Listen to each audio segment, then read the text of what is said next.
Welcome back to the deep dive. Today we're going deep on sound money. Oh, yeah. Love this topic. We'll be diving into the Bitcoin Standard by Saifedean Ammous, Great book. exploring how different societies tackled this idea throughout history, what worked, what failed, Right. There's some spectacular failures. and of course, what lessons we can learn from it all. Definitely. A lot to unpack there. So before we get into centuries of financial experiments, Yeah. let's define sound money. Okay, sure. At its core, sound money is money that's resistant to, well, sudden inflation Right. and manipulation. Think of it as a solid base for, like, your financial life. Makes sense. You can save and invest confidently knowing that, the value won't just disappear overnight. Yeah, that arbitrary decision-making can be a killer. It's like having a ruler that actually stays the same length. Uh-huh, exactly. So you can actually measure reliably. Precisely. But why is the sound money concept so important? What problem does it solve? Well, money, at its core, has these three crucial functions. Yeah. It's a medium of exchange, Right. a store of value, and a unit of account. Makes sense. Without sound money, all three start to break down. Oh, yeah. Trade becomes chaotic, savings get eaten away by inflation, and investing for the long term, super risky. Yeah, the uncertainty would be a nightmare. History is full of examples where ditching sound money leads to, well, basically economic instability. And often societal decline, too, right? Exactly. They Yeah. kind of go hand in hand. Now, Emma's talks about how money started with things like, seashells and beads. Right, those early forms. But societies quickly moved to metals, especially gold and silver. Why the shift? Well, metals, particularly gold and silver, they have these inherent properties that make them more suitable as money. Okay, like what? They're relatively scarce, meaning they can't be produced like crazy. Right, so there's a natural limit. They last forever, basically. Mm-hmm. Durable. And they Yeah. can be divided, for different transaction sizes. Yeah, makes sense.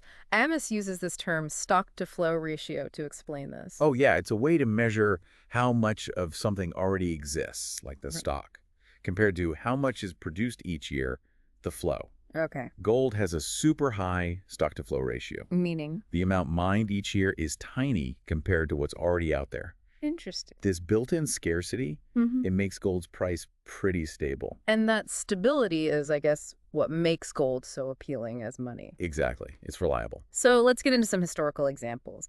Amos starts with the Roman Empire. Ah, the Romans. Classic case study. They had the aureus, a gold coin. What can we learn from them? Well, the Roman Empire shows us both the good and the bad of sound money. Like a cautionary tale. Totally. Under Julius Caesar, the aureus was pure gold, Okay. and the Roman economy, boom. Trade was flourishing, innovation, economic stability. Sounds like a good time to be alive. But, as the empire grew, they had financial pressures. Uh-oh, here comes the bad part. Later emperors started debasing the aureus, Debasing. like putting less gold in it. Ah, mixing in cheaper metals. Right. Seemed like a smart way to stretch things, Yeah, I can see the logic. but it backfired big time. I bet. Because it undermines the whole value of the currency, right? Exactly. People realize, hey, my money is worth less. So what happens? Inflation, of course. Prices go crazy. Yeah, the aureus loses its buying power. Amos describes how people actually started leaving the cities, Wow. going back to, like, subsistence farming.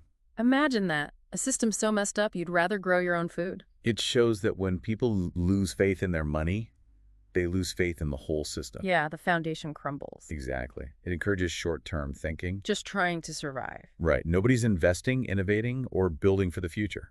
So basically, messing with the money messes with the entire society. Yep, pretty much. But then there's Byzantium. 1,000 years, right? That's impressive. Their gold coin, the bezant, it stayed stable for centuries. What was their secret? Constantine the Great, their emperor, he got it. He understood that stable money was key. Smart guy. He worked hard to maintain the bezant's integrity. And worked. Big time. The bezant helped the Byzantine Empire become a powerhouse. Outlasting the Romans by a long shot. Exactly. It's a pretty clear lesson from history. Sound money equals a stable society. Debasing your currency is playing with fire. It's remarkable how relevant these ancient examples feel today, even with digital currencies and global economies. Human nature and the principles of economics, they don't really change that much. Yeah, the tools might evolve. But the underlying dynamics stay the same.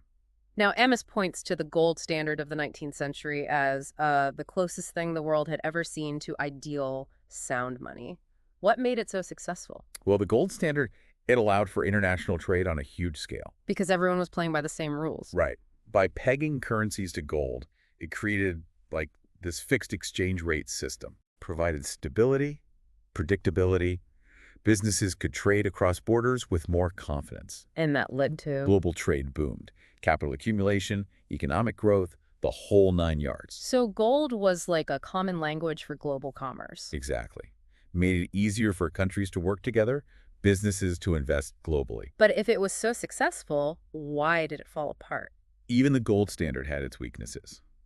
The biggest one, centralization. Okay, explain that. Most of the gold was held in banks and government treasuries. So it was still vulnerable to manipulation. You got it. Governments could, and sometimes did, print more money than they had gold to back it up. Debasing the currency, even under the gold standard? Happens all the time. Yeah. It's that temptation for short-term gain, even when it risks the whole system. A classic case of human nature messing things up. Pretty much. It shows that even the best systems need people operating them with, well, integrity. Right, there's always that tension between stability and control. Exactly.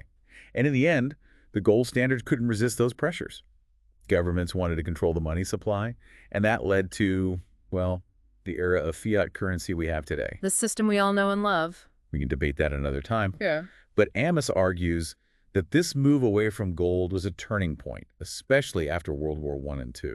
Things really changed during wartime, didn't they? Before the wars, governments couldn't just print money willy-nilly. They had to maintain some link to gold. Right. Gold acted as a check on their power to inflate the currency. But wartime, all bets are off. Pretty much. The economic chaos led to suspending gold convertibility. Meaning? Governments could print as much money as they wanted to finance their war efforts. And Amos gives some crazy examples of how much currency is depreciated during World War I, like the German mark. Oh, yeah. It lost almost half its value compared to, say, the Swiss franc. Because? Switzerland stayed neutral, stuck with their gold-backed currency. Smart move. It's a clear example of how wartime spending, fueled by, well, printing money out of thin air, Can just destroy a currency's value. and this problem didn't go away after the war, did it? Nope. Governments had a tough choice. Either return to the gold standard at the old exchange rates. Which would mean admitting they'd messed up their currency. Exactly. Not a popular move politically. Or they could keep going down the path of inflation. Which would further damage the economy, a classic catch-22. Right.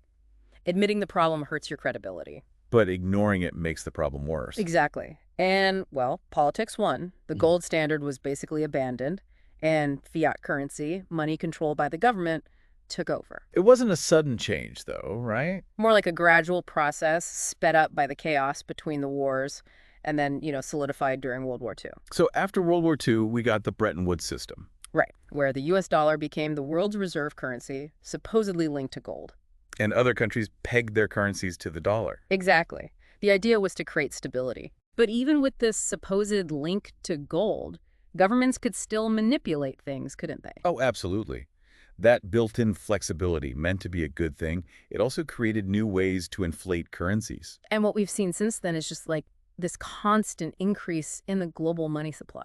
Leading to the inflation we're dealing with today, it seems like there's always this temptation to just print more money to solve problems. Whether it's wars, social programs, or a struggling economy. But history shows us that rarely ends well. Yeah, it often leads to more problems. Inflation erodes savings, hurts the people who can least afford it. And creates these boom and bust cycles driven by, artificially cheap credit. Which always end in a painful crash. This is one of Amos's main arguments, right? Right. He says that fiat currency, by its very nature, encourages us to think short-term. We prioritize spending over saving. And that has huge consequences for individuals, for societies, for the whole economy. It's a pretty bleak picture. But then Amos introduces Bitcoin as a potential solution. A digital currency based on the principles of sound money. Fascinating stuff. But before we get into that, we need to dive deeper into how unsound money impacts society. Okay, let's get into that. That's where we'll pick up next time. Sounds good. I'm ready. So let's dig into how this unsound money thing, especially with fiat currency, affects society. Amos argues that it kind of warps our perception of time. leads to what economists call a higher time preference. Time preference. Okay, that sounds kind of heady. Can you, like, break that down for me? What does that look like in everyday life? Okay, so imagine you're offered a marshmallow right now, or you can wait an hour and get two marshmallows. Okay, classic marshmallow test. I get it. Right. Someone with a high time preference, they grab that marshmallow right away, instant gratification. They don't want to wait. Makes sense. But someone with a low time preference, they're patient. They get that waiting can lead to a better outcome. So Amos is saying that unsound money turns us all into impatient marshmallow grabbers. It's a simplified way to look at it, yeah. Yeah. But it shows the principle. When you know your money is losing value because of inflation, you're going to want to spend it now, not save it. Well, I hold on to something that's going to be worth less tomorrow, right? Exactly. And this leads to a society that, well, focuses on consuming now rather than planning for the future.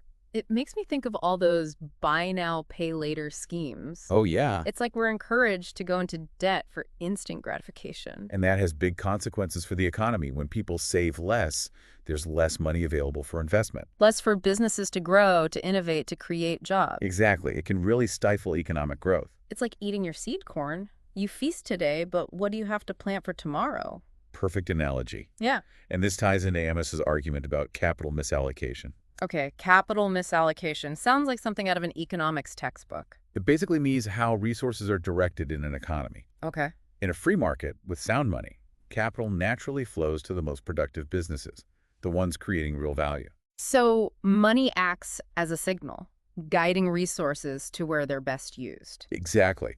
But when governments mess with interest rates or control credit through central banks, those signals get messed up. Okay. Instead of capital going to the best ideas, it goes to projects that are, politically favored. Or just not sustainable in the long run. Right. Amos points to the housing bubble before the 2008 financial crisis. Those artificially low interest rates, Yeah. they fueled a frenzy of lending, driving up housing prices way too high. Yeah. It was a bubble built on, well, easy money. And we all know how that ended. Boom and bust. It shows how messing with the money supply can distort markets and lead to economic instability. So it's not just about individual behavior, it's about how the whole system can get out of whack. Exactly. But Amos goes even further. He argues that unsound money contributes to, like, a broader cultural decline. Cultural decline. Okay, how so? He says money reflects our values as a society. Unsound money, with that bias towards instant gratification, erodes those values. Focus on get-rich-quick schemes, not long-term building. Trading lasting satisfaction for a quick thrill. Yeah, pretty much. And Amos even connects this to the weakening of families and communities.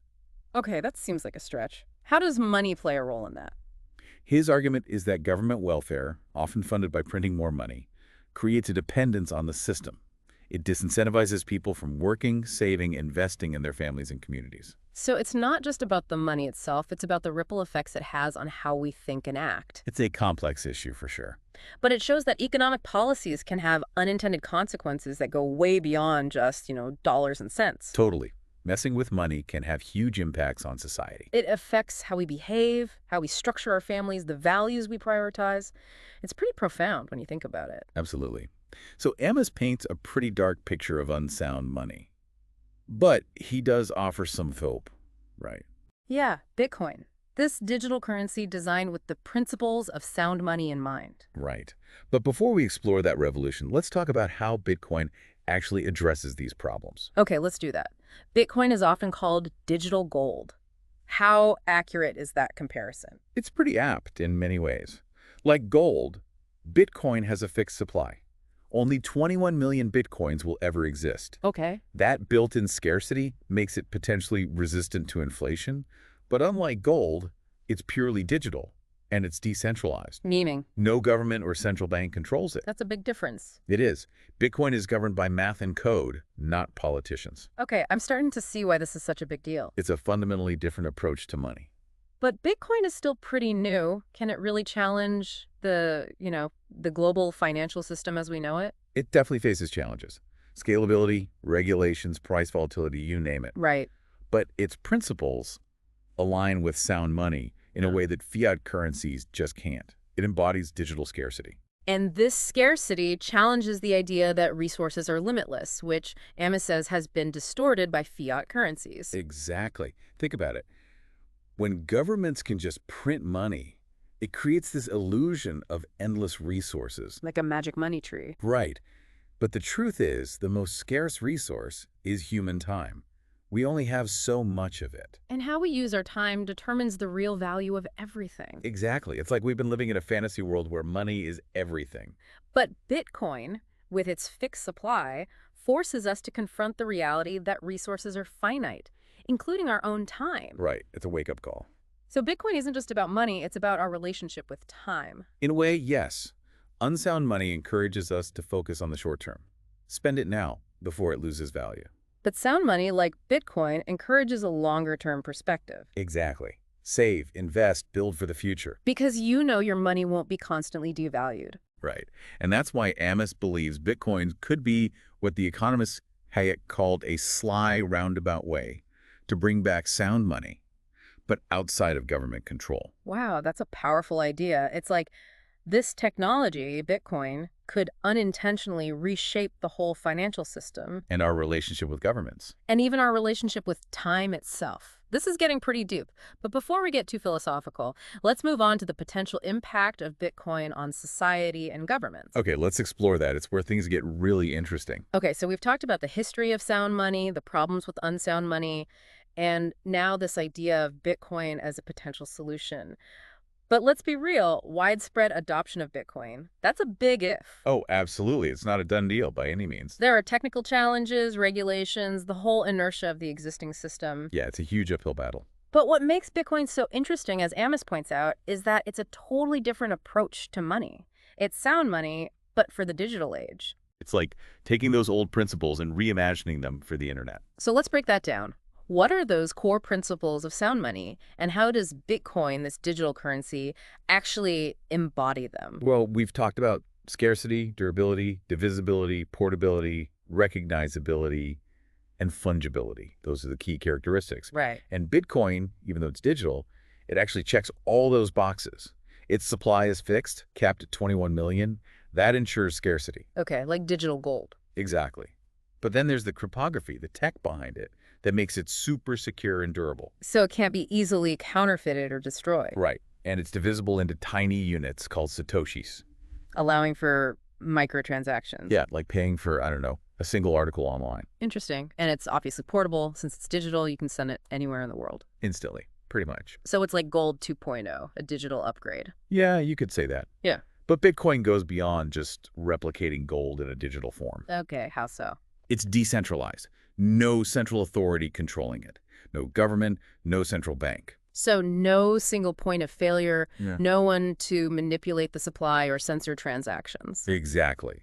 And that has huge implications, especially for people in countries with oppressive regimes or anyone facing financial exclusion. It's like a financial lifeline, especially in places with hyperinflation or strict capital controls. Amos talks about how Bitcoin can empower individuals, give them more control over their own financial lives. It's a powerful idea. But Amos goes even further. He says Bitcoin could actually push back against government overreach Yeah, he sees fiat currency as a tool for governments to expand their power. at the expense of individual liberties. Often, yes. He argues that inflation is basically a hidden tax. Governments finance their activities without asking, and it erodes your purchasing power. Okay, but wouldn't governments just find other ways to get money if people started using Bitcoin? Yeah, that's a good question. They're definitely resourceful when it comes to raising revenue. It could lead to even more taxes or regulations. It's possible. But Bitcoin introduces a new dynamic. It's money that exists outside their control. It challenges their monopoly on money creation. Exactly. It forces them to be more transparent and accountable. If people can choose to opt out of the fiat system, governments have to be more careful. So it's not a guaranteed solution, but it could be a catalyst for change. It could shift the balance of power, give more power back to individuals. Amos calls it a sly roundabout way to bring back sound money, like Hayek talked about. It's like this unintended consequence of technology. Something created in the world of cryptography and computer science could end up disrupting the whole financial system. It's a pretty mind-blowing idea, but Amos doesn't stop there. He even suggests that Bitcoin could change our relationship with time itself. Remember time preference. Yeah, how unsound money makes us focus on the short term. Right. Amos thinks Bitcoin, with its fixed supply and decentralized nature, could actually reverse that trend, make us think more long-term. Because if you know your money won't be devalued, you're more likely to save and invest, rightly? Exactly. It incentivizes patience, planning, building for the future. It's like a counterbalance to that instant gratification culture we live in. It reminds us that real wealth takes time, discipline, and a willingness to delay gratification. Wow. So we've come full circle from bartering to gold coins to fiat currency and now this digital revolution with Bitcoin. It's amazing how human ingenuity keeps finding new ways to solve the problem of value exchange. And as we enter this new era of digital currencies, Bitcoin definitely presents some unique possibilities. It's a story that's still unfolding, full of potential, uncertainty, and a lot of, well, speculation. Which is what makes it so exciting. It makes us question everything we thought we knew about money, government, and even time. And that's what the deep dive is all about, exploring these big, complex, fascinating questions. If you're intrigued by this whole idea of sound money and Bitcoin's potential, we highly recommend checking out The Bitcoin Standard by Safety and Amos. You can find links to the book and other resources in our show notes. And be sure to subscribe to the deep dive for more deep dives into the ideas and trends shaping our world. Until next time, keep diving.